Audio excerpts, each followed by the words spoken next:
All right, we've got head coach Angel Elderkin for today's game's opening statement. Yeah, I thought there were just two stretches in the game that really hurt us. It was the end of the second quarter when Faith picked up her second foul in Janae, and we struggled to score. The first quarter, honestly, the way we scored the ball, I was really surprised. I knew we were going to need to get more twos just because of Louisiana is one of the best defensive teams, not just in the league, but like in the country. Most teams are scoring 40 against them, 50. So at halftime, I felt like we were in good shape, but we had another lull in the third quarter with 4 turnovers in a row where we could have gotten some momentum because they were coming off steals that could have given us a run out, but we were unable to convert.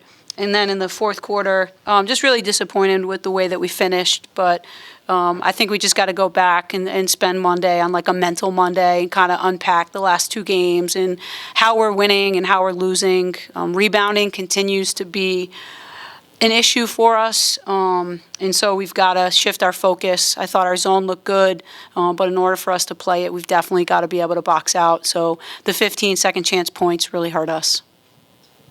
Any questions for Coach? Hi, Coach.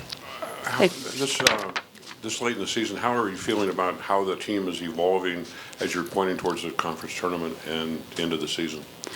You know, I'm pleased with our team. I don't know if people understand like the travel component. And Thursday night we're at Georgia State. Lafayette actually beat us here. You know, we pull in at 2:30. We got to get guys rested. Like, it's hard to fix problems that happen on Thursday with the minimal amount of prep. I think our team is fine. If you look across the league, like, everybody's beating everybody. So I think as long as we're playing our best brand of basketball come late in the season, that this team has the ability to make a run.